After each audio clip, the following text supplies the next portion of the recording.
For example सबसे अमीर लोग जो हैं देश के, उनको रिजर्वेशन दे दिया गया है 10% का। इज इट रॉन्ग आपके हिसाब से? ठीक, हमें लगा रॉन्ग है। रिजर्वेशन तो पिछड़े लोगों को दिया जाता है, ठीक है। अब दो बच्चे यहां से निकल के गए सुप्रीम कोर्ट के पास। एक बोला कि सर ये मेरी प्रियम्बल में जो लिखा है ना, equality of status and opportunity, उसके खिलाफ है, ठीक है। दूसरे ने बोला कि सर ये आर्टिकल 14 जो है राइट टू इक्वालिटी, उसके खिलाफ है।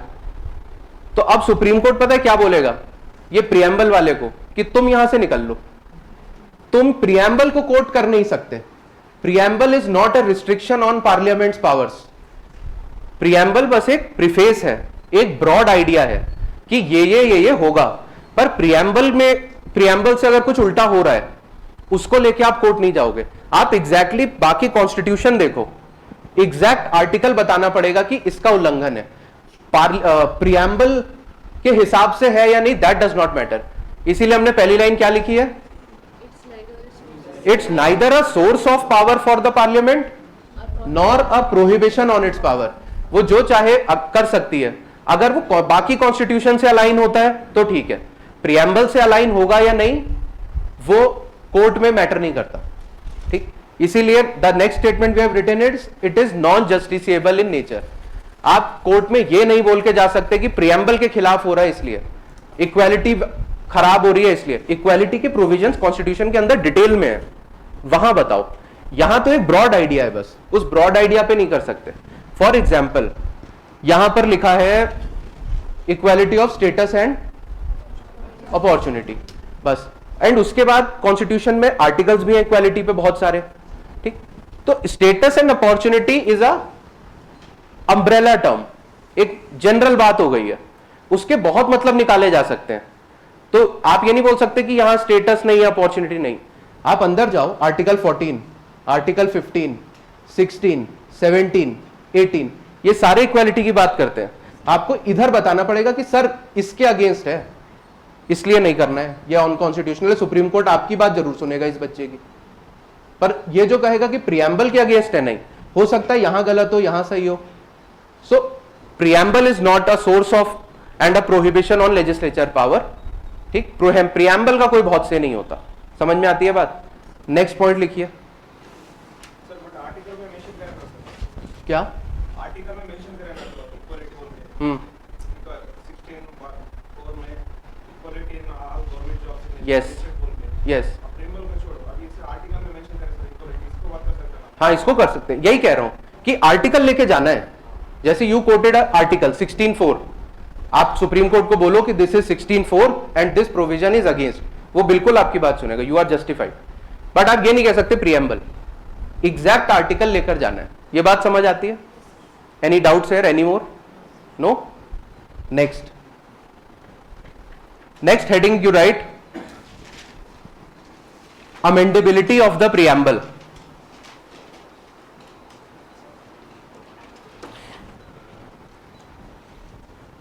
Amendability of the preamble.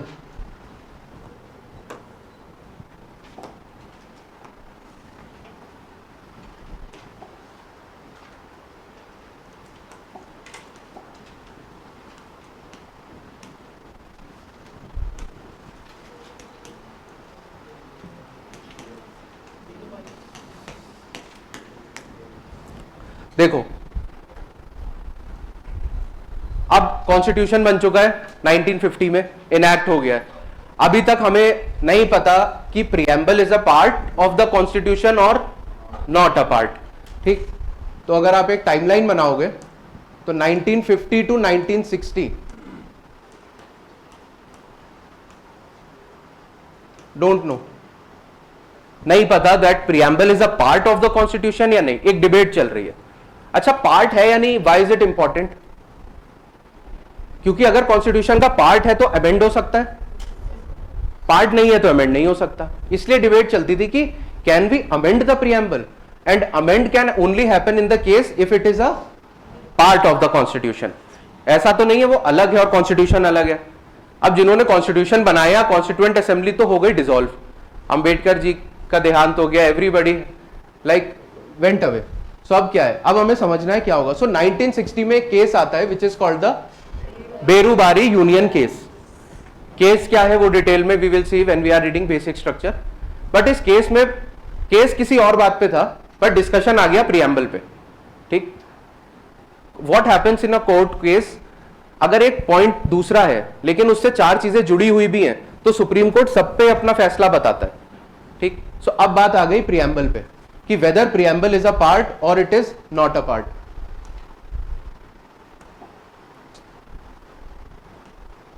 So Berubari union case में सुप्रीम कोर्ट ने बोला कि preamble is not a part of the constitution.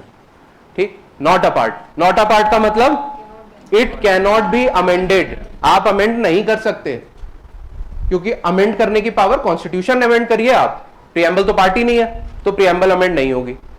ठीक है, उसके बाद फिर से so if you draw timeline here, yes right, 1950 to 1960 क्या हुआ, we don't know whether it is a part or not.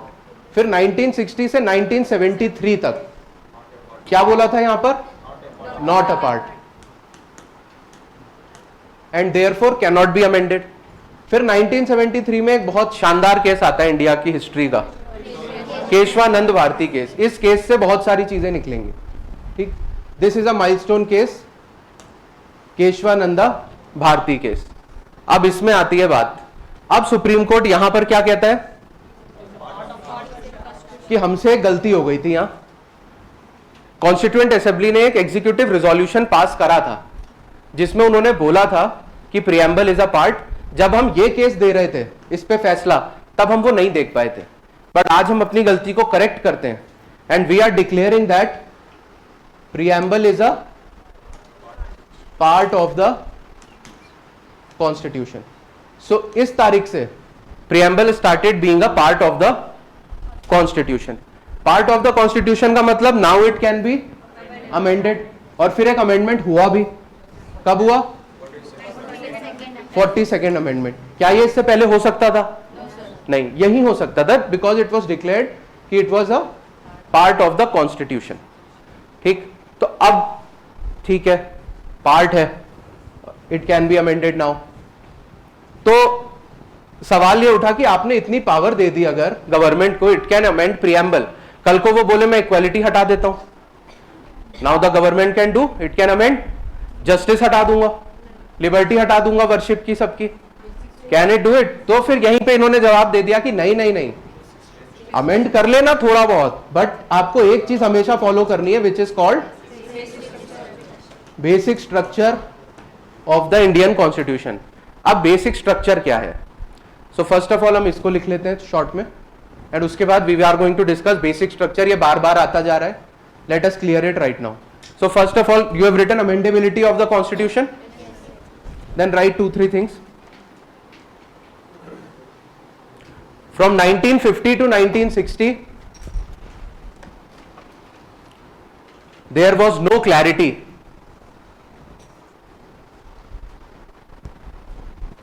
From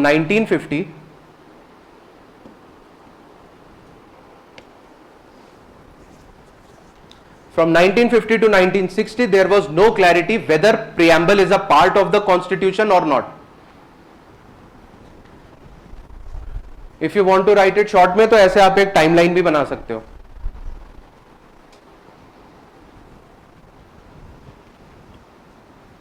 there was no clarity whether preamble is a part of the constitution और not. Next line, Berubari union case 1960. Berubari union case 1960 dash करके लिखिए इसके आगे. Preamble is not part of constitution.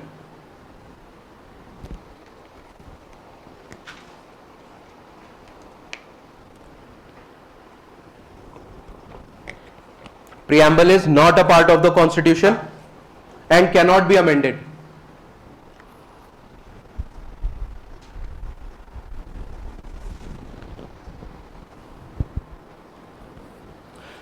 Next, Kesavananda Bharati case, Kesavananda Bharati case 1973, कितने जजेस बैठे थे इस केस में? Anybody knows? 13। सबसे ज्यादा केसेस एक ही केस में आज तक यही है जिसमें सबसे ज्यादा लोग बैठे थे। केशवानंदा भारती केस 1973, डैश करके लिखो। It declared that preamble is a part of the constitution, preamble is a part of the constitution and it can be amended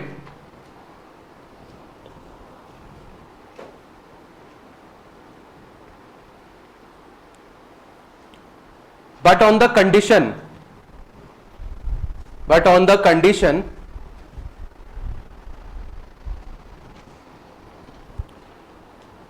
that no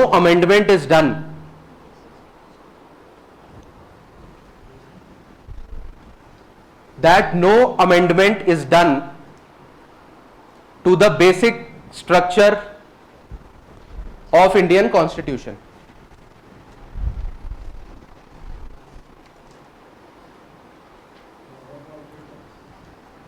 कहां से?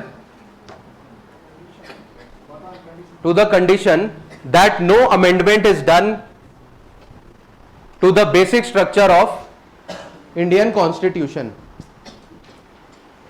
No amendment is done to the basic structure of Indian Constitution. Sir, LIC case is also related Yes. with the preamble. Yes, yes. इसके बाद एक LIC case होता है in 1995 और उसमें भी यही बात बोली जाती है कि it is an integral part of the constitution and it can be amended. वही बात रिटरेट करी जाती है। मिनेर्वा मिल्स केस में भी यही बात बोली जाती है, ठीक है। सो हाँ, पर मेजर है फ्रॉम 1973 ऑनवर्ड्स ये कॉन्स्टिट्यूशन का पार्ट है, अमेंड करा जा सकता है। बट वो दो कंडीशन जो हमने लिखी थी, नॉन जस्टिसिएबल इन नेचर और दूसरा not a source of power nor a prohibition, वो भी केशवानंदा भारती ने ही बोला था। उन्होंने बोला था कि ठीक है वो पार्ट है बट वो जस्टिसिएबल नहीं है, केवल उसको लेकर कोर्ट में मत आ जाना, it is a broad idea. चलो यहां तक बात हो गई।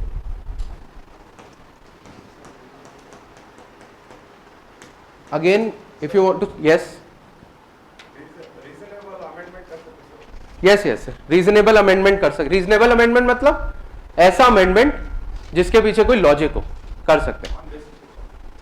बेसिक स्ट्रक्चर नहीं, फिर वो रीजनेबल ही नहीं रहा।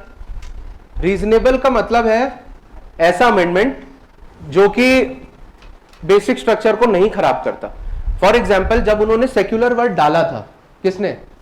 इंदिरा गांधी ने, तो क्या वो बेसिक स्ट्रक्चर को अगेंस्ट था? नहीं, तो वो रीजनेबल था। कोई भी चीज रीजनेबल है या नहीं, ये डिसाइड ही सुप्रीम कोर्ट इससे करेगा कि ये बेसिक स्ट्रक्चर के अगेंस्ट है या नहीं। If it is reasonable then it is not against basic structure. Anything against basic structure is automatically unreasonable.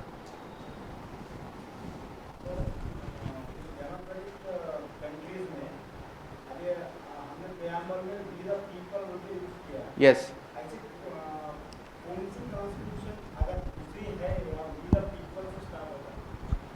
ये है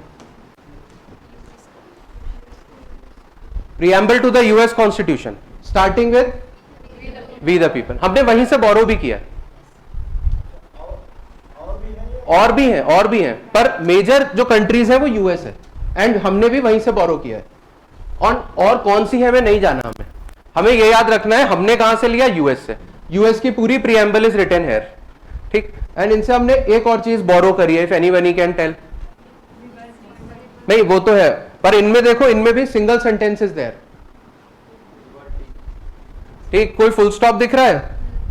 हाँ, तो ये आइडिया ऑफ प्रीएम्बल है लिखने का तरीका, ये भी हमने यहीं से लिया। We the people of United States है, हमारा क्या है? We the people of India.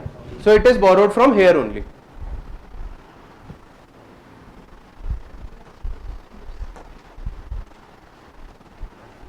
Now there is a previous year question जो प्रीएम्बल से प्रीलिम्स में आया था, एक बार देखो।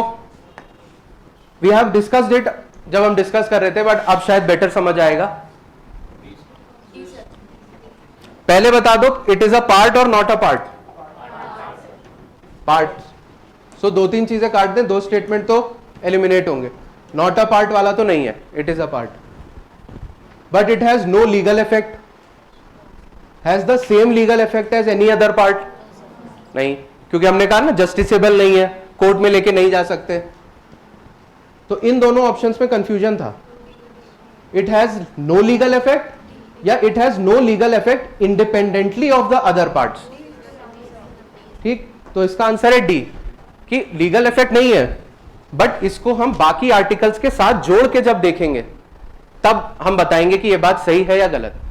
राइट, राइट टू, अगर इक्वालिटी पे केस बनता है तो आप केवल प्रियम्बल लेके नहीं जा सकते, आप कहेंगे that other parts are also there जो राइट टू इक्वालिटी की बात कर रहे हैं। फॉर एग्जाम्पल आर्टिकल 16(4), राइट, आप कहोगे this is against 16(4) and it is also mentioned in the preamble, तब आपकी बात सुन ली जाएगी। राइट, सो ये जब आया था तो देयर वाज ह्यूज डिबेट कि कौन सा सही होगा, एंड में यूपीएससी डिसाइडेड कि डी सही होगा।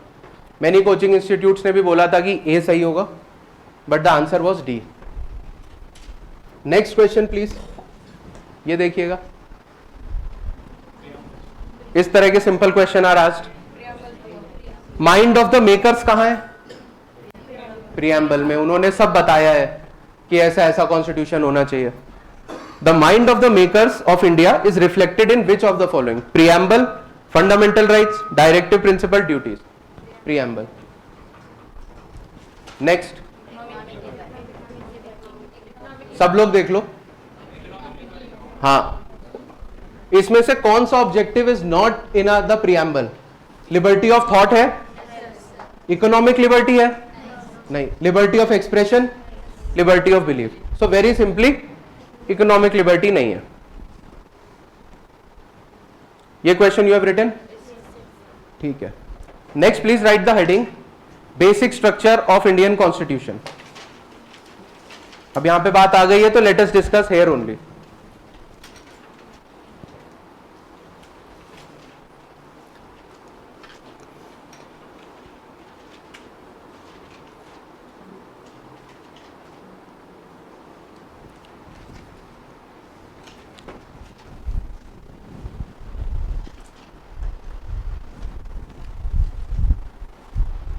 What do you understand by basic structure? अभी तक हमने जितनी बात की कुछ तो समझ आया होगा। What is basic structure? Word से क्या समझ आ रहा है? किसी भी चीज का ना एक बेसिक स्ट्रक्चर होता है। फॉर एग्जाम्पल हमारा कॉन्स्टिट्यूशन लिख दिया, ठीक, आज उसके में कितने अमेंडमेंट्स हो चुके हैं हमारे कॉन्स्टिट्यूशन में? 106। लास्ट अमेंडमेंट 106 कौन सा था? वुमेन रिजर्वेशन इन पार्लियामेंट, पक्का? चलो, बट एक ना every constitution has a soul, ठीक है। हमारा कॉन्स्टिट्यूशन एक तरह का है, उसके कुछ बेसिक आइडियाज हैं। फॉर एग्जाम्पल अलग अलग धर्मों के लोग साथ रहेंगे, there will no discrimination that will happen. हम गरीबों को ऊपर लाने की कोशिश करेंगे, ठीक है। वी विल ऑलवेज, हमारे स्टेट्स जो है ना वो अलग अलग नहीं होंगे, they will always be under one centre. ये कुछ बेसिक आइडियाज हैं कॉन्स्टिट्यूशन के, ठीक। कॉन्स्टिट्यूशन बन गया, constitution can be amended by the parliament, they can do any amendment. But फिर कई कंट्रीज में क्या हुआ, फॉर एग्जाम्पल जब इंडिया का कॉन्स्टिट्यूशन बना था ना, तो बहुत सारे लोगों ने, जो उस समय बड़े बड़े थिंकर होते थे, दे सेड कि ये कॉन्स्टिट्यूशन तो काम ही नहीं करेगा, सबसे बेकार कॉन्स्टिट्यूशन है। जिन्होंने ये बात बोली थी, he made the constitution of Sri Lanka, और श्रीलंका का कॉन्स्टिट्यूशन तब से कितनी बार खत्म हो चुका है, but Indian constitution is one जो अभी भी रहा है, ठीक। क्यों हमारा कॉन्स्टिट्यूशन चलता रहा, जबकि आसपास आप जितनी भी कंट्रीज देख लो, अफगानिस्तान, पाकिस्तान, नेपाल, म्यांमार, बांग्लादेश, श्रीलंका, इन सबका खत्म हो गया है। इन्होंने नए नए कॉन्स्टिट्यूशंस बनाए हैं, इंडिया का चलता आ रहा है। वाई? बिकॉज हाँ, हमारे कॉन्स्टिट्यूशन में नहीं लिखा था, बट हमने एक चीज अपना ली जिसको कहा गया बेसिक स्ट्रक्चर। हर साल मेंस में एक क्वेश्चन आता है बेसिक स्ट्रक्चर से, ठीक है। सो इट इज इंपॉर्टेंट। क्या है basic structure? Indira Gandhi I, Indira Gandhi was very powerful at that point of time, तो उन्होंने कॉन्स्टिट्यूशन को अपनी तरह से अमेंड करने की काफी ट्राई किया, ठीक, कि कॉन्स्टिट्यूशन की नहीं, आई एम द पार्लियामेंट, मेरे को पावर है, मैं इसको अमेंड कर दूंगा, मैं इसको भी अमेंड कर दूंगा, मैं इसको भी अमेंड कर दूंगा। पाकिस्तान वगैरह में जब मिलिट्री टेक ओवर होता है तो भी वो भी यही करते हैं। फॉर एग्जाम्पल परवेज मुशर्रफ का नाम सुना है? जब वो आए तो उन्होंने यही करा, कॉन्स्टिट्यूशन को अमेंड करा, बोला कि आज से मैं ही प्रेसिडेंट, मैं ही आर्मी हेड, मैं ही सब कुछ, एंड ही कंटिन्यूड। पर इंडिया में जैसे ही इंदिरा गांधी ने कुछ अमेंडमेंट्स करने की कोशिश करी जो ओवर द बोर्ड हो रहे थे, लग रहा था कि अब ज्यादा हो रहा है, तो फिर हमारा सुप्रीम कोर्ट बोल दिया कि देखो तुम्हें जो अमेंडमेंट करना है करो, ठीक है, बट एक चीज हमेशा याद रखनी है, if any of your amendment goes against the basic structure तो हम उसको नल एंड वॉइड मान देंगे, हम उसको अलाउ ही नहीं करेंगे, होने देंगे। अब आप एक तरह से बताओ क्वेश्चन, अब आप ये बताओ, क्या जुडिशरी को अधिकार है पार्लियामेंट के लॉ को नल एंड वॉइड करने का? है। जुडिशियल रिव्यू एक चीज है, ठीक, बट इसी को काफी बार बोला जाता है कि ये जुडिशरी ने जो करा, it was a case of judicial overreach, कि कॉन्स्टिट्यूशन ने आपको अधिकार नहीं दिया था, बट धीरे धीरे सुप्रीम कोर्ट ने खुद ही अधिकार ले लिया। Is judicial review mentioned in the constitution? No, it is not. It is not explicitly mentioned. The term judicial review is not mentioned. Judicial review क्या है कि judiciary can review all the laws made by parliament. अगर कोई amendment हो रहा है तो वो judiciary बताएगी सही है या नहीं। ऐसा हमारे constitution में directly नहीं लिखा है, but हमने आर्टिकल 13 को पढ़ा और हमने समझा कि judiciary के पास ये पावर है। उसने खुद ये पावर ली और उसने बोल दिया कि इंदिरा गांधी ने जो अमेंडमेंट करा है it is null and void. तो उससे पूछा गया आपने कैसे बोल दिया, तो उसने यही एक्सप्लेनेशन दिया फिर से, that it was against the basic structure of the constitution. फिर सवाल आया कि चलो बताओ जरा ये बेसिक स्ट्रक्चर क्या है, बता तो दो बेसिक स्ट्रक्चर। तो उसने कहा मैं नहीं बताऊंगा। सुप्रीम कोर्ट ने बोला मैं तुम्हें नहीं बताऊंगा what is the basic structure, जब तुम कुछ करोगे तब मैं देखूंगा कि ये बेसिक स्ट्रक्चर के अगेंस्ट है या नहीं है। So there is no clear demarcation की ये बेसिक स्ट्रक्चर है या ये बेसिक स्ट्रक्चर है। फॉर एग्जाम्पल धीरे धीरे फिर केसेस आते रहे। फॉर एग्जाम्पल 1994 में एक केस आया था which was called SR Bommai case, ठीक, उसमें कुछ फेडरलिज्म और सेक्युलरिज्म को लेकर डिबेट थी। उस दिन फिर सुप्रीम कोर्ट ने फिर से पार्लियामेंट के लॉ को हटाया, बोला it goes against basic structure and basic structure is federalism and secularism. उस दिन उन्होंने बताया कि फेडरलिज्म और सेकुलरिज्म इंडिया का बेसिक स्ट्रक्चर है। तो ठीक है, ऐसे ही जब जब कोई पार्लियामेंट लॉ बनाती है उस दिन सुप्रीम कोर्ट जब पहुंचता है तब इट डिसाइड्स कि ये बेसिक स्ट्रक्चर है, बेसिक स्ट्रक्चर के अंदर अमेंडमेंट है तो ठीक है, if it is against basic structure तो मैं इसे काट दूंगा। उस दिन इट विल अनाउंस कि यार ये वाली चीज is also a part of basic structure, आप इसे चेंज नहीं कर सकते। फॉर एग्जाम्पल 2014 में एक केस हुआ था, yes, national judicial appointment commission बनाई गई। क्या होता है, जुडिशरी का अपॉइंटमेंट जो अभी है ना, इट इज डन बाय जजेस ओनली, जज ही जज को अपॉइंट कर देते हैं। So if your father is a जज, if your grandfather is a जज, आपके जुडिशरी में कनेक्शंस हैं, तो there is a very high chance कि आप भी जज बन जाओ कंपेयर टू अ पर्सन जिसका कोई नहीं है, जो एक नया इंसान आया है, ठीक। तो इसको कर्व करने के लिए एक एक्ट आया था, NJAC एक्ट। इसमें बोला गया कि फ्रॉम नाउ ऑन जजेस विल नॉट एम्प्लॉय जजेस या अपॉइंट जजेस, अब कौन करेंगे, पार्लियामेंट का एक रोल होगा, parliament will also be involve in the process. इतनी बात इन्होंने बोली और सुप्रीम कोर्ट आया, उसने बोला this is null and void, it is against the basic structure, against basic structure. और बेसिक स्ट्रक्चर क्या है, फ्रीडम ऑफ जुडिशरी, जुडिशरी की इंडिपेंडेंस सबसे सुप्रीम है। पार्लियामेंट अगर इन्वॉल्व होने लगी देन जजेस सोचेंगे कि अगर मैं मिनिस्टर्स का अच्छा रहूं, कुछ फैसले में गवर्नमेंट की साइड दूं, then there is a high chance कि मुझे जज बना दिया जाएगा, हाई कोर्ट से सुप्रीम कोर्ट भेज दिया जाएगा। सो ये आर्ग्यूमेंट वहां से आया। सो उन्होंने इस एक्ट को भी नल एंड वॉइड कर दिया था। द आइडिया हियर इज कि every act that the parliament is making has to align with basic structure. अगर बेसिक स्ट्रक्चर हटा तो उसको हम खत्म मान लेंगे। फॉर एग्जाम्पल, अभी एक केस आया था CAA का, सिटीजनशिप अमेंडमेंट एक्ट 2019, उसको लेकर भी many people went to the court कि ये भी हमारे बेसिक स्ट्रक्चर के अगेंस्ट है। ठीक, तो उसमें सुप्रीम कोर्ट का डिसीजन आ गया, इट इज ऑन गोइंग। ठीक, अभी चल रहा है। कल को हो सकता है सुप्रीम कोर्ट कह दे कि no, it is against basic structure, काट दिया। हो सकता है सुप्रीम कोर्ट कह दे इट इज फाइन, ये बेसिक स्ट्रक्चर का उल्लंघन नहीं है और अलाउ कर दे। बट आप हर केस को लेकर जा सकते हो सुप्रीम कोर्ट में ऑन द बेसिस कि it is following basic structure और नॉट। ठीक, बेसिक स्ट्रक्चर समझ आया? बहुत simple. Let us write its definition एक बार, please right.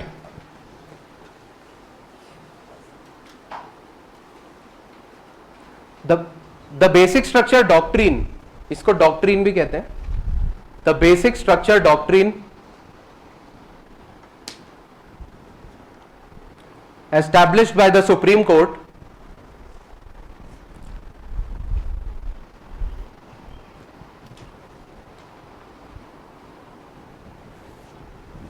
the basic structure doctrine established by the Supreme Court in 1973 Keshav Nanda Bharti case,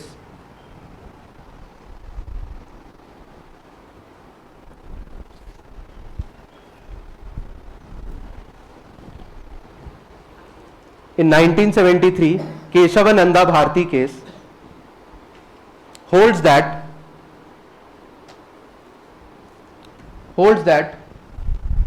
Parliament cannot amend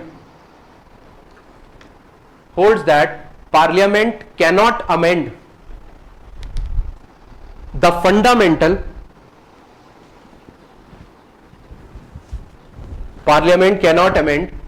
fundamental core features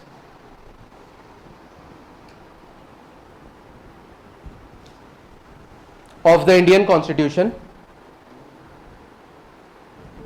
cannot amend the fundamental, core features of the Indian Constitution even under Article 368, even under Article 368।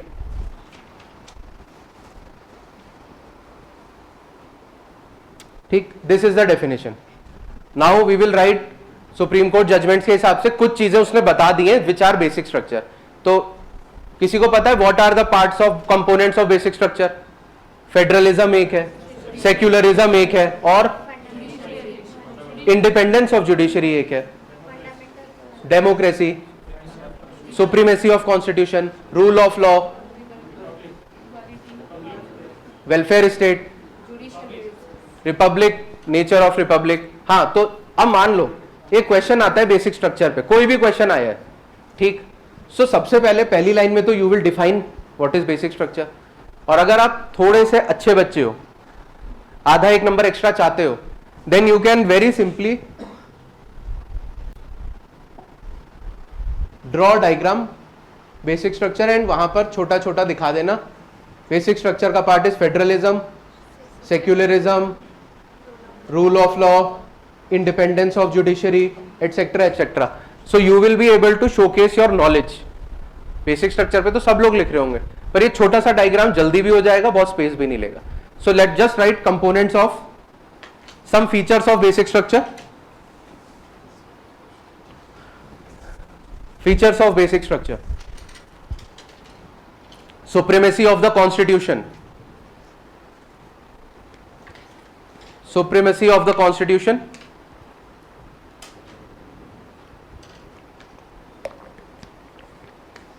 rule of law,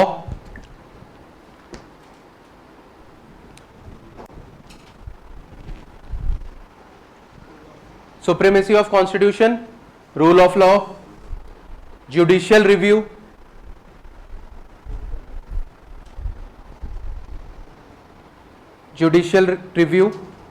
federalism, secularism,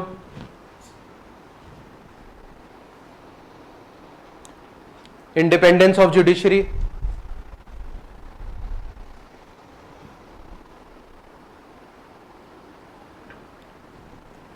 independence of judiciary, parliamentary form of government,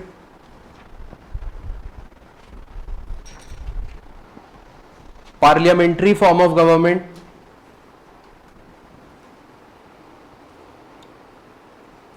unity and integrity of the nation, parliamentary form of government,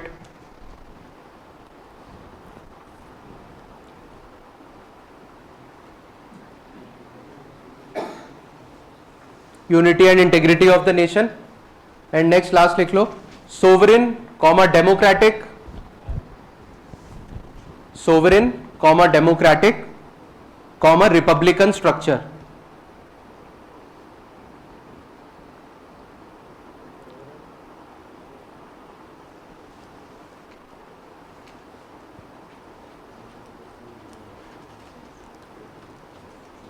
Fine.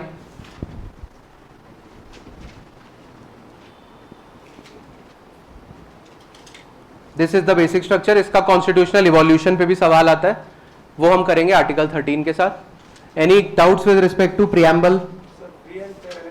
Yes it is. और भी बहुत हैं, मैंने कुछ लिखवाए हैं. Free and fair election, welfare state, separation of powers, बहुत सारे हैं, पर फिर वो 50 की लिस्ट हो जाती. और भी हैं.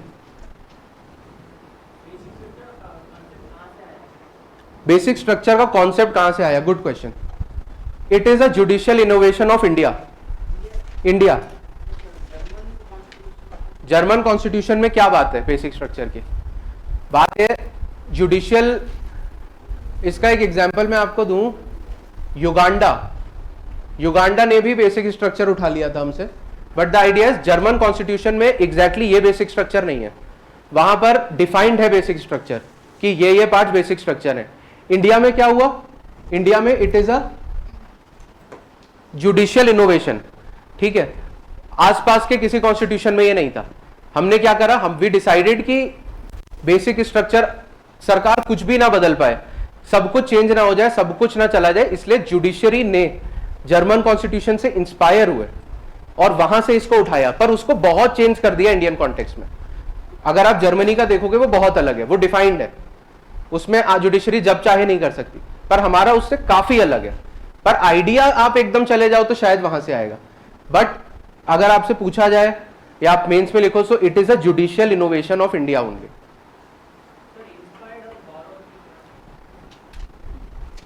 मोटा मोटा सेम ही है. Inspired and borrowed are same only.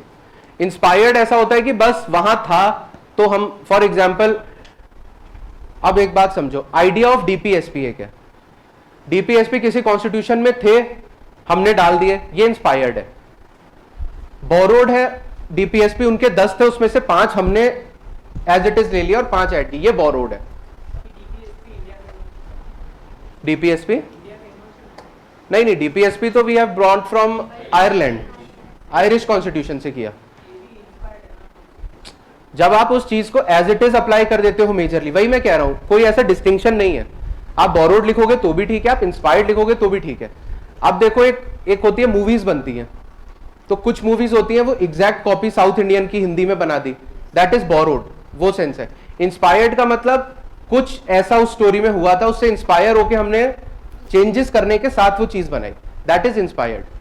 ठीक, it's just the scale of copy, उसका फर्क आ जाता है. ठीक, but it is not a very significant thing जिसका आपको टेंशन लेना है. You can use, some books have used inspired, some books have used borrowed also.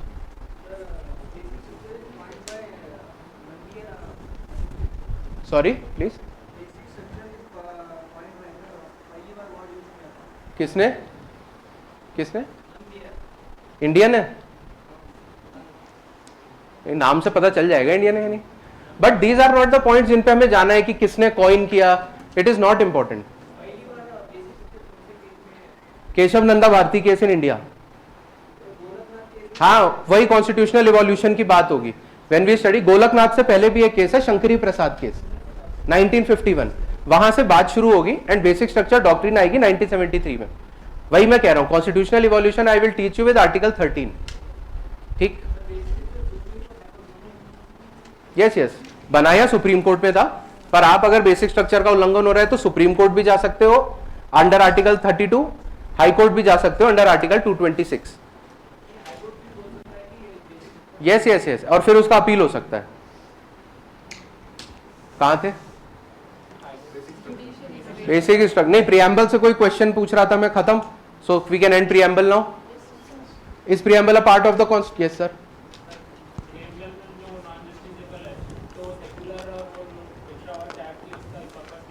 उसका पर्पस है दिखाना, बताना कि यार हम सेकुलर हैं। जस्ट एक आइडिया, पूरा प्रियम्बल में फिर तो कुछ भी मीनिंगफुल नहीं है, but the idea is it is an introduction to the constitution. Horoscope of the constitution बोला जाता है कि वो बताएगा इस देश का डायरेक्शन क्या है। अंदर आप किताब खोलोगे कॉन्स्टिट्यूशन, आपको क्या मिलेगा? Secular word is written, but secular के फिर आर्टिकल्स अंदर आते हैं। कौन से? आर्टिकल 25 से 28 की बात होती है। सो वो बस बता रहा है कि ये बात होंगी अंदर डिटेल में। It is like a index, ठीक, इंडेक्स या प्रीफेस मान लो। चलो प्लीज राइट।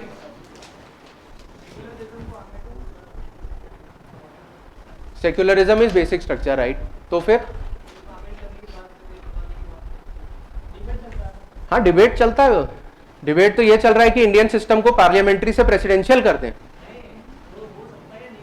नहीं हो सकता।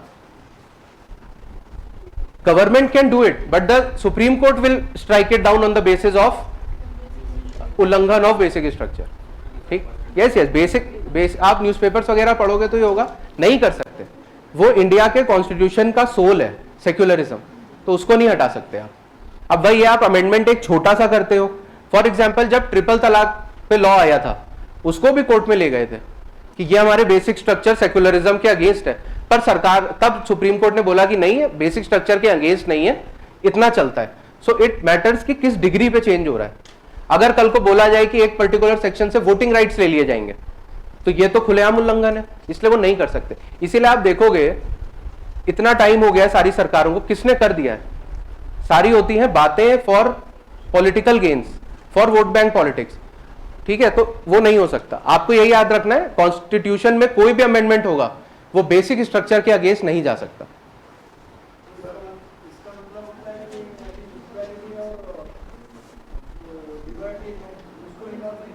नहीं, और अगर उस पे बेसिक स्ट्रक्चर में नहीं है, नहीं बोल सकते, अभी तक नहीं है। अगर उसे हटाएंगे then there will be a case. फिर सुप्रीम कोर्ट देखेगा कि आपने जो लॉ बनाया है वो बेसिक स्ट्रक्चर है या नहीं है। ये जितने हमने अभी चीजें, एक्सक्यूज मी, इधर जितनी चीजें अभी हमने लिखी, that these are the parts of welfare state, ये किसी ना किसी केस में निकला है। कोई केस हुआ, उसमें सुप्रीम कोर्ट ने बोला कि ये बेसिक स्ट्रक्चर है आज से, ये बेसिक स्ट्रक्चर है आज से, आपका ये लॉ नहीं चलेगा। एनजेएसी आया, उस दिन उन्होंने बोला कि independence of judiciary is a part, आपका ये लॉ खत्म। तो जिस दिन ऐसा लॉ बनेगा उस दिन सुप्रीम कोर्ट उस लॉ को देखेगा और बोलेगा कि ये बेसिक स्ट्रक्चर एक नया आ गया है आज से, एक फीचर, एंड आपका लॉ काम नहीं करेगा। ठीक, एक डिफाइंड लिस्ट नहीं है। चलो राइट, एक बात, right the criticisms of basic structure, right a heading.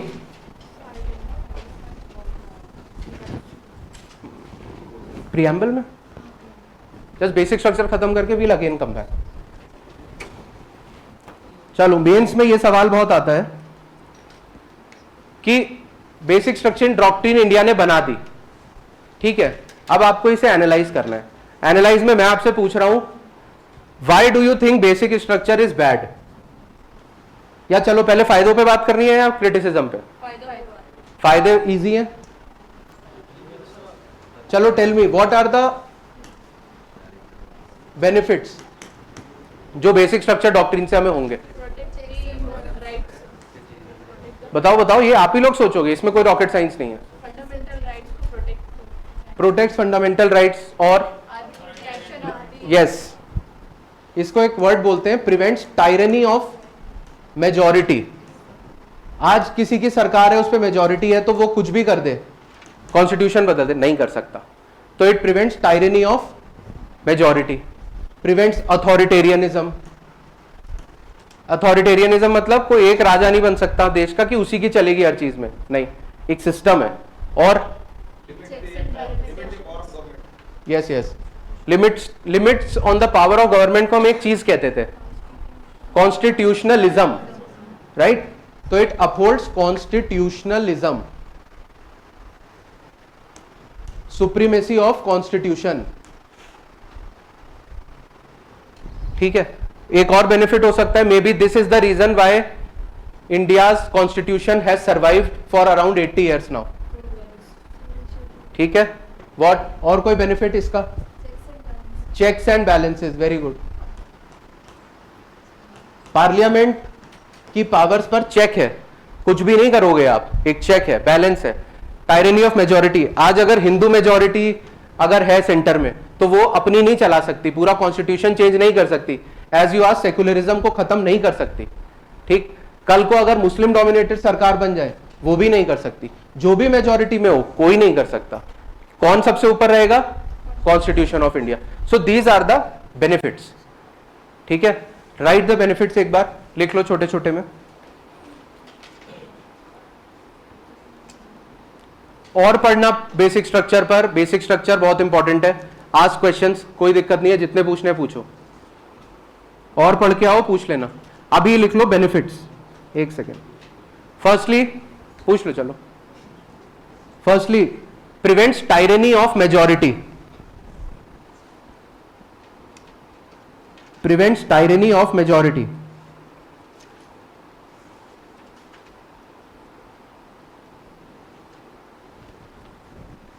Promotes constitutionalism, ये सारे कीवर्ड्स डालने पड़ेंगे आपको मार्क्स के लिए।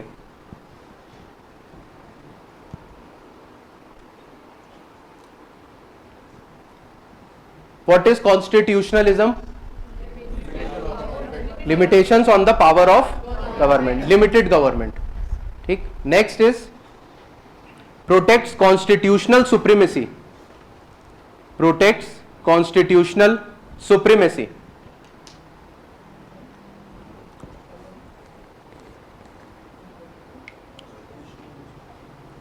Constitutional supremacy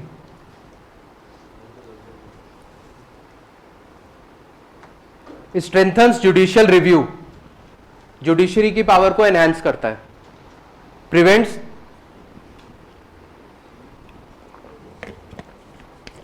judicial review. Next, prevents authoritarianism, authoritarianism kind of dictatorship भी लिख सकते हो। Authoritarianism safeguards fundamental rights,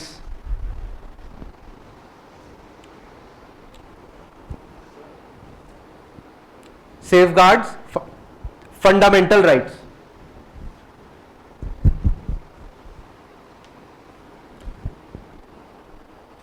last, provides constitutional stability,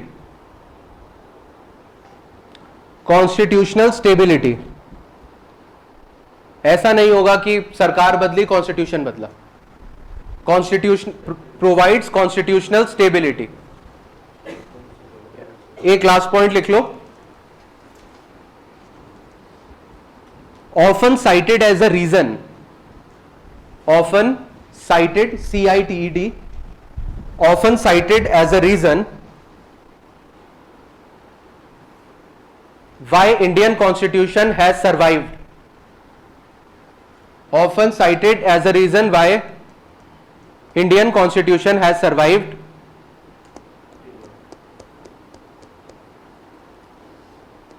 for around 80 years या 79 years। या कॉन्स्टिट्यूशन को कितने हुए? For 76, 1950 में आया था ना, 77, ठीक है। You had a doubt, yes.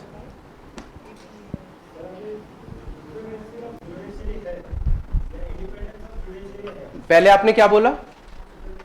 Supremacy of judiciary नहीं है, सुप्रीमेसी ऑफ कॉन्स्टिट्यूशन है।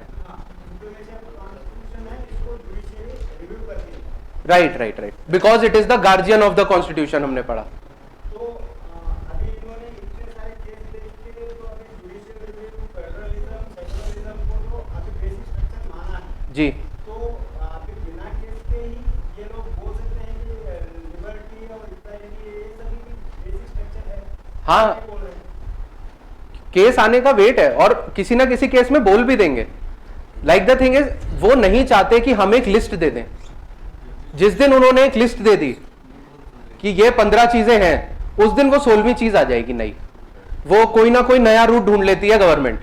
सो दे हैव केप्ट इट वेग ओनली, कि क्या है वो जिस दिन होगा उस दिन बताएंगे, समझ में? क्योंकि अगर एक दिन बता दिया तो फिर उसके लूपहोल्स ढूंढ लिए जाते हैं। बट हाँ, अगर वो चाहे तो वो कल आके बता दें, वो परसों बता दें, they can do any time. But usually it happens जब एक इशू आता है सुप्रीम कोर्ट के पास, तब सुप्रीम कोर्ट बताता है कि यार ये बेसिक स्ट्रक्चर है और तुम इसके अगेंस्ट काम कर रहे हो। It is a criticism also, right the criticisms of basic structure. पहला क्रिटिसिज्म यही है कि इट इज वेग।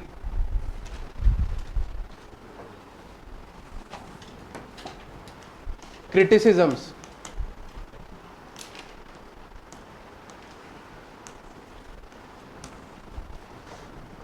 क्या क्या क्रिटिसिज्म हो सकते हैं?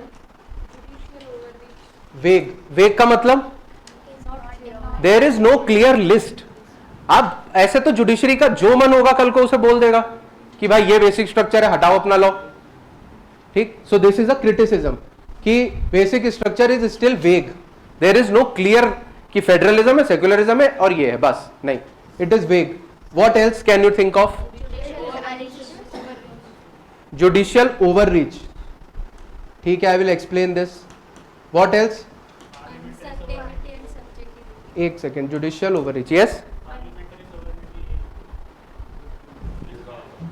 पार्लियामेंट्री सोवर्निटी नहीं है इंडिया में, वैसे भी हमने बात करी थी।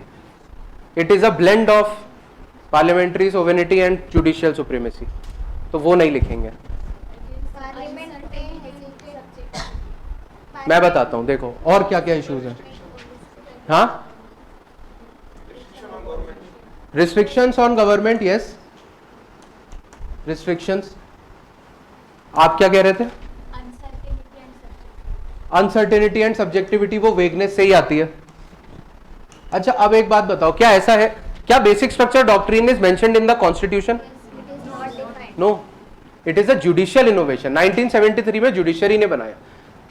तो और कॉन्स्टिट्यूशन किसे ताकत देता है अमेंडमेंट करने की?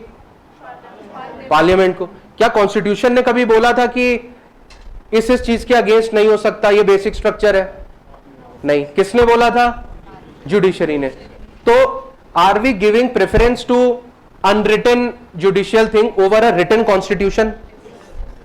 क्या अंबेडकर ने नहीं सोचा होगा? पर हम जुडिशरी की सुन रहे हैं। So this is also criticism कि we are giving preference to unwritten things over a written constitution, ठीक। This is a thing. Next is it is vague. Restrictions on government, no clear definition is there. Also एक और चीज आती है,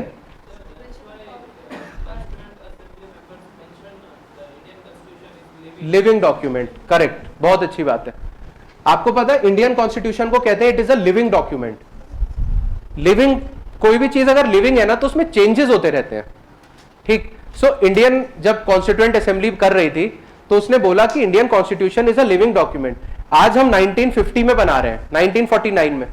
आगे आपको जैसे जैसे जरूरत पड़े, सिचुएशंस विल चेंज, आप कॉन्स्टिट्यूशन अमेंड कर लेना। They gave the parliament that liberty, but 1973 में जुडिशरी ने कहा मैं नहीं करने दूंगा। नेक्स्ट क्रिटिसिज्म इज जुडिशरी को हमने चुना है। Is judiciary elected? No. Is it accountable? No, उन्हें तो वोट मांगने आना नहीं है।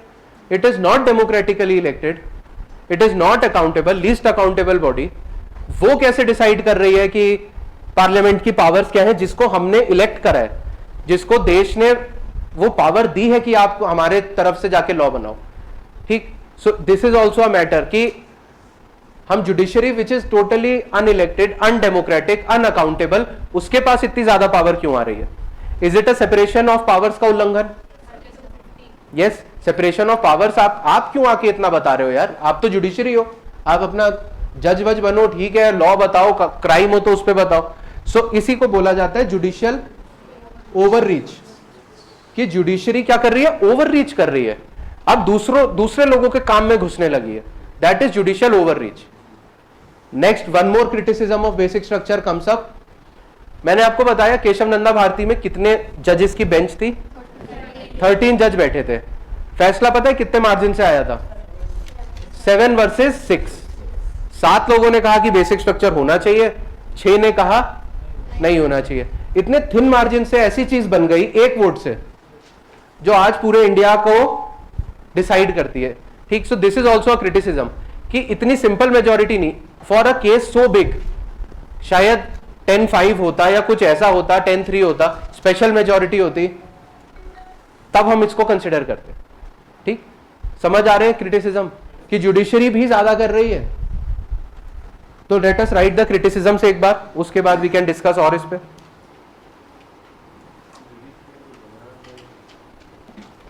हेलो,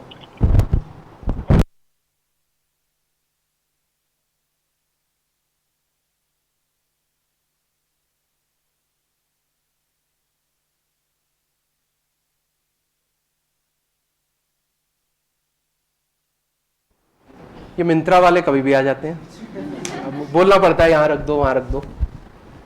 चलो क्रिटिसिज्म लिख लो यार। यस, क्या मंगाया है? अरे यार इतना भी तुम मत घुसो, अब कुछ भी मंगा सकता है आदमी अपने लिए। जूते मंगाए, जूते खराब हो गए मेरे। ठीक है, चलो लेट्स राइट। आ जाओ, जुडिशियल ओवररीच। कल आऊंगा नए जूते पहन के,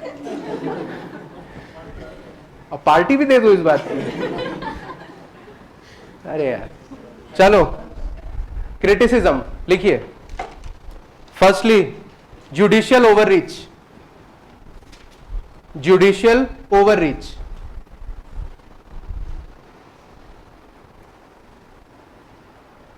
preference to unwritten over written constitution. Preference to unwritten, unwritten मतलब जुडिशरी ने इनोवेट किया बाद में, unwritten over written constitution. Next, no clear definition. No clear definition, bracket में लिख लेना वेग।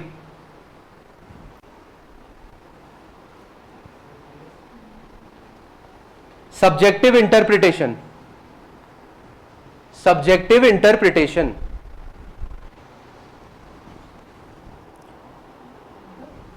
Interpretation subjective. आपको लग सकता है ये बेसिक स्ट्रक्चर होना चाहिए, किसी को लग सकता है नहीं होना चाहिए, इट इज सब्जेक्टिव। लिस्ट नहीं दी है उन्होंने। हाँ, interpretation. Next, decided by a thin margin of 7-6। Decided by a thin margin of 7-6।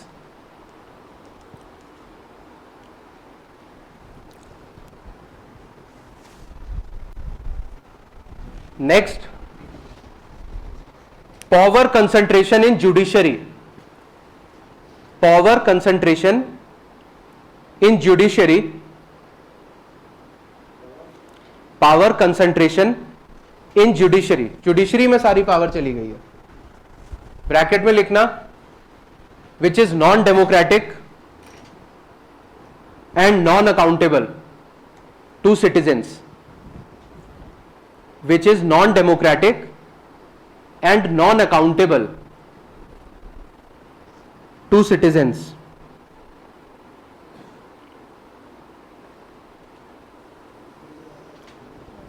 Last लिख, non-democratic and non-accountable to citizens. Last point लिख लेना, basic structure doctrine is undemocratic in nature. It is undemocratic in nature.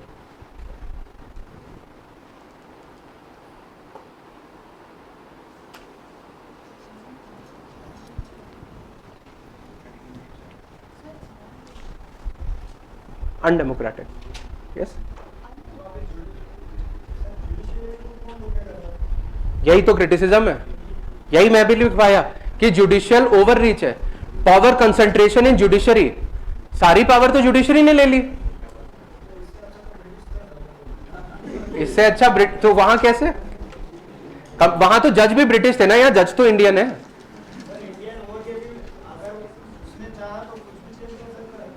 वो change नहीं कर सकता, वो change होने से रोक सकता है।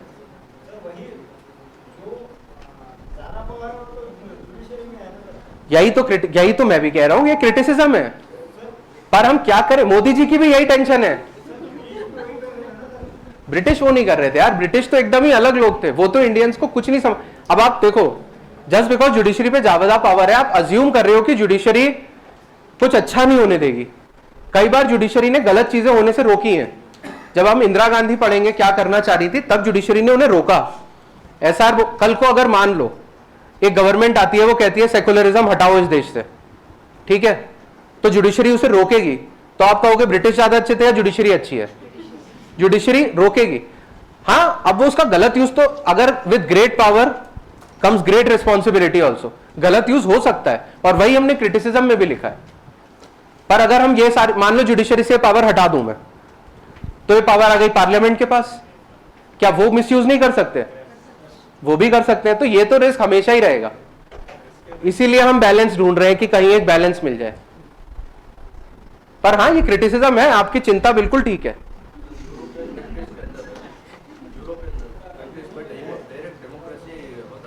सारे यूरोपियन कंट्रीज में नहीं होता है, पर कुछ में, स्कैंडिनेविया में होता है। तो इंडिया में वो डायरेक्ट डेमोक्रेसी नहीं है, नहीं, तो पीपल डायरेक्ट उनका ओपिनियन नहीं बोल सकते। हाँ, इसीलिए इंडिया के अंदर इंडिपेंडेंट जुडिशरी को स्ट्रांग बनाया। राइट, तो ऐसे मामलों में पार्लियामेंट्री सॉवरेनिटी के वास्ते उसे रुकाने के लिए अथॉरिटेरियन गवर्नमेंट, इसीलिए हाँ बिल्कुल। जैसे आप देखोगे ना, यूएस में जुडिशरी बहुत स्ट्रांग है और यूके में पार्लियामेंट बहुत स्ट्रांग है। जो चाहे पार्लियामेंट कर सकती है यूके में, यूएस में जुडिशरी। इंडिया में मिक्स है कि कुछ बहुत गलत होगा तो जुडिशरी कैन कम इन। पर यही है भाई, यही एक प्रॉब्लम। देश चलाना अगर इतना आसान होता, आप बता दो सॉल्यूशन, आप लोग बताओ। नहीं है, बिकॉज देश है, कॉन्स्टिट्यूशन है, किसी ना किसी को तो पावर मिलेगी। नेपाल में हुआ क्या फिर अभी? The thing is there will always be problems, and हम कोशिश करेंगे उन्हें सॉल्व करने की। इसीलिए यूपीएससी में whenever you are writing answers, हर आंसर का 2 साइड्स लिखोगे कि हाँ, इसकी अच्छी भी चीजें हैं, बुरी भी चीजें हैं। बेसिक स्ट्रक्चर अच्छा भी है और बुरा भी है। जुडिशरी को बहुत पावर दे दी है, पर पार्लियामेंट पे कंट्रोल भी कर दिया है। So yes, it is there, we don't have to come to a judgment. एक आंसर नहीं है मैथ्स की तरह कि गलत और सही, सही भी गलत भी जो हो जाए। तो आंसर में ये लिख सकते हैं सर कि 1600 सर ब्रिटिश ने रूल किया था, अब आज तो जुडिशरी रूल कर रही है, ये लिख सकते हैं। अरे नहीं, तुम जुडिशरी को इतना गंदा मत दिखाओ यार, ऐसा नहीं, दुश्मन नहीं है जुडिशरी हमारी। तुम तो एकदम अलग चले गए झंडा उठा के, इनकलाब जिंदाबाद बोल दोगे तुम अब। ऐसा नहीं है, जुडिशरी अपनी है। पर हाँ, पावर ब्रिटिश मत लाओ, उसके बिना बोल दो कि जरूरत से ज्यादा power in any institution is a risk, ऐसे लिख दो। ब्रिटिश को इतना मत बुरा बनाओ, ठीक, ऐसा नहीं, इतना नहीं है, हाँ नहीं इतना नहीं, पर हाँ, it is a risk which is a fair point. Now our next chapter starts, we are starting the constitution. Yes,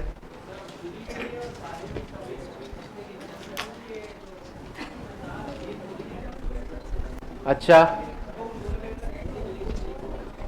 एक मिनट, थोड़ा सा जोर से बोलो और आप लोग शांत हो जाओ। चंद्रचूड़ ने पीएम मोदी का कोई इवेंट अटेंड किया?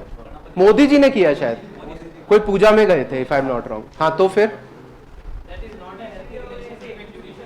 That is not a healthy relationship between judiciary and democracy and parliament. Yes, but at this point एक आर्ग्यूमेंट, यार रुक जाओ, या तो आप ही लोग बताओ।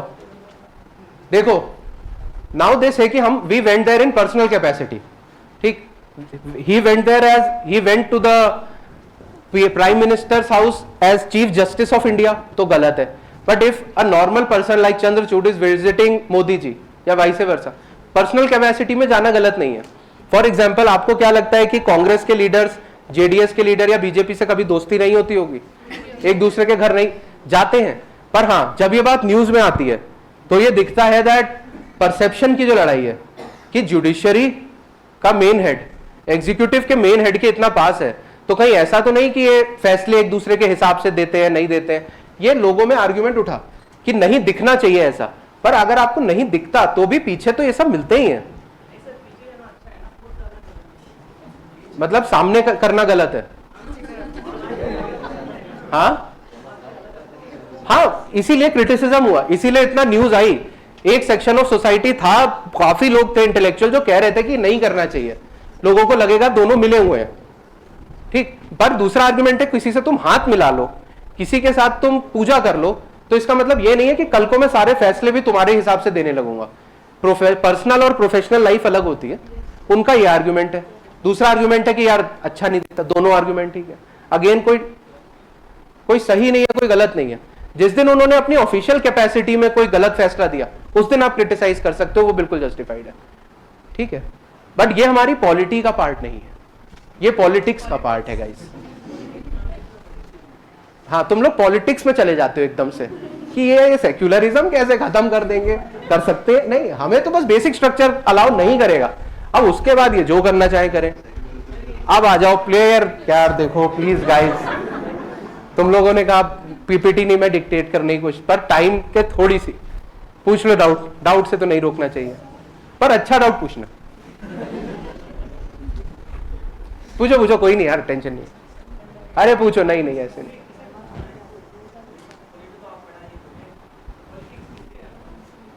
पॉलिटिक्स किससे पूछे? आपने पॉलिटिशियन से पूछे, जिसे वोट दिया है अर्नब गोस्वामी से पूछे। मैं नहीं हूं पॉलिटिशियन भाई, मैं एक टीचर हूं, आपको पढ़ाने आया हूं। यस, आपका एक डाउट था। यस, बताइए। ओके, सुन लो। दे हैव आस्क्ड कौन सा objective is not embodied in the preamble. अगर आप प्रियम्बल देखोगे तो क्या वहां पे liberty of thought is there? Yes. Liberty of expression, thought हमने बात करी थी कि पहले तो आदमी सोचेगा करना क्या है, तो वो था। जब उसने सोच लिया है तो वो उसको एक्सप्रेस करेगा, स्पीच के थ्रू कर सकता है, आर्ट के थ्रू, सोशल मीडिया के through. So liberty of expression is there. Then there is also liberty of belief. Belief और फेथ में डिफरेंस भी हमने डिस्कस करा था, शायद लिख भी लिया था। क्या है बिलीफ और फेथ का difference? Faith is spiritual and belief is might be religious, might be intellectual, philosophical, कुछ भी हो सकता है। पर ये टर्म हमने डिस्कस किया क्या? Economic liberty. So constitution does not give any economic liberty. So now preamble is over. Next chapter please लिखिए, union and states, article 1 to 4, part 1 of Indian constitution. अब हम कॉन्स्टिट्यूशन के अंदर एंट्री ले रहे हैं, पूछ लो। Supreme Court is only called to write the amendment of basic structure or other courts can write this. नहीं, High Court can yes, article 13, रुक जाओ, फिर से बेसिक स्ट्रक्चर का डिस्कशन आने वाला है। आर्टिकल 13 में हम पूरा बताएंगे कि सुप्रीम कोर्ट की पावर्स क्या क्या है, कि कौन से कुछ केसेस होते हैं जो केवल सुप्रीम कोर्ट में ही जाएंगे और कुछ केसेस होते हैं जो कि केवल और केवल हाई कोर्ट और सुप्रीम कोर्ट में जाएंगे। वहां पर इसकी बात करेंगे, प्लीज दोबारा पूछ लेना तब।